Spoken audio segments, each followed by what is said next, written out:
আসসালামু আলাইকুম। আমার চাকরি প্রত্যাশী ভাই ও বোনেরা, আশা করি সকলেই ভালো আছেন। বাংলাদেশ জুডিশিয়াল সার্ভিস কমিশন সচিবালয়, যেটা জেলা জজ ও তার অধীনস্থ আদালত ট্রাইব্যুনালে রাজস্ব খাতে কিন্তু নিয়োগ বিজ্ঞপ্তি প্রকাশ করেছিল অফিস সহকারী কাম কম্পিউটার মুদ্রক্ষিক।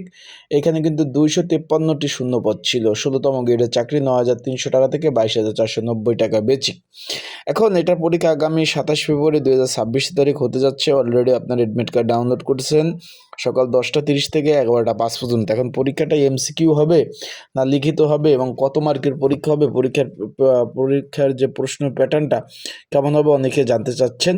তো আজকের এই ভিডিওর মাধ্যমে সেই বিষয়ে জানিয়ে দেবো। তার আগে বলে দিই, আপনারা যারা আমার ইউটিউব চ্যানেলে নতুন, তারা অবশ্যই আমার ইউটিউব চ্যানেলটা সাবস্ক্রাইব করে রাখবেন এবং ফেসবুক পেজ থেকে ভিডিও দেখলে অবশ্যই ফলো করবেন, লাইক কমেন্ট শেয়ার করবেন এবং আপনাদের কোনো মন্তব্য যদি জানার থাকে সেই বিষয়ে আপনারা অবশ্যই কমেন্টস করবেন। আশা করি বিষয়টা বুঝতে পারছেন। এখন বিষয়টা হলো, এখানে ভাই পরীক্ষা হবে এমসিকিউ আকারে, বিষয়টা ক্লিয়ার। এমসিকিউ পরীক্ষা হবে, তাই যারা পরীক্ষার্থী রয়েছেন পরীক্ষার প্রিপারেশন প্রস্তুতিমূলক সাজেশন রয়েছে।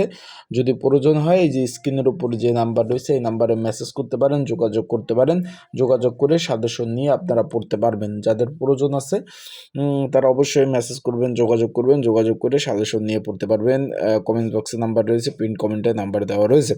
এখন কত মার্কের, এখানে কয়টা এমসিকিউ আসবে? 35 মার্ক, মানে 35 মিনিট পরীক্ষা। এখানে প্রশ্ন আসবে 50টা ভাই, 50টা এমসিকিউ আসবে। এক একটা 2 মার্ক করে 100 মার্কের পরীক্ষা হবে।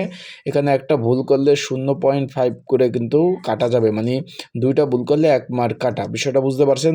35 মিনিটে 50টা এমসিকিউ, 2 মার্ক করে থাকবে, 100 মার্কের পরীক্ষা হবে। আশা করি আপনারা একটা ধারণা পেয়েছেন।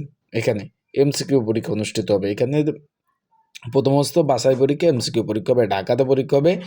আর একটা বিষয় হলো, পরীক্ষার হলে কী কী ডকুমেন্ট বা কাগজপত্র আপনাদের নিয়ে যেতে হবে। অনেকে জিজ্ঞেস করছেন, ভাই কী কী ডকুমেন্ট কাগজপত্র আমরা পরীক্ষার হলে নিয়ে যাব। তাদের জন্য বলতেছি, ভাই আপনারা যারা পরীক্ষার্থী রয়েছেন, আপনারা পরীক্ষার হলে নিয়ে যাবেন এডমিট কার্ড, যেটা রঙিন এডমিট কার্ডটা নিয়ে যাবেন। তার সাথে আপনি অবশ্যই কিন্তু নিয়ে যাবেন ভোটার আইডি কার্ড, জাতীয় পরিচয়পত্র কিন্তু অবশ্যই প্রয়োজন হবে। আর 2টা কালো কলম নিয়ে যাবেন। এগুলো নিলে আর কোনো কিছু প্রয়োজন নাই। আর পরীক্ষা শুরু হওয়ার পরে কোনো পরীক্ষার্থী বা ক্যান্ডিডেট পরীক্ষার হলে প্রবেশ করতে পারবে না। তাই পর্যাপ্ত পরিমাণ সময় নিয়ে কিন্তু পরীক্ষার হলে যাবেন। আবারও বলতেছি, পরীক্ষা শুরু হওয়ার পরে কোনো পরীক্ষার্থী বা ক্যান্ডিডেট পরীক্ষার হলে প্রবেশ করতে পারবে না। তাই পর্যাপ্ত পরিমাণ সময় নিয়ে অবশ্যই পরীক্ষার হলে যাবেন পরীক্ষা দেওয়ার জন্য। আর যে ডকুমেন্ট বলতেছি এগুলো নিয়ে যাবেন। আর যেহেতু ঢাকাতে পরীক্ষা, প্রচুর জ্যামজট, রোজার মধ্যে পরীক্ষা, ভালোভাবে প্রস্তুতি নিয়ে যাবেন। প্রিপারেশন যদি ভালো না থাকে কোনোভাবেই পাশ করতে পারবেন না। আবারও বলতেছি, তাই ভালোভাবে প্রস্তুতি নিয়ে যাবেন। আর এডমিট কার্ডটা 3 থেকে 4টা কপি প্রিন্ট করে রাখবেন। পরবর্তীতে কিন্তু এডমিট কার্ডগুলো পাওয়া যায় না। আবারও বলতেছি, যে এডমিট কার্ডটা রয়েছে 3 থেকে 4টা কপি প্রিন্ট করে রাখবেন অবশ্যই। কিন্তু পরবর্তীতে এডমিট কার্ড পাওয়া যায় না, সেক্ষেত্রে এটা কিন্তু অবশ্যই বিবেচনা দিকে রাখবেন। তো ভালো থাকুন, সুস্থ থাকুন।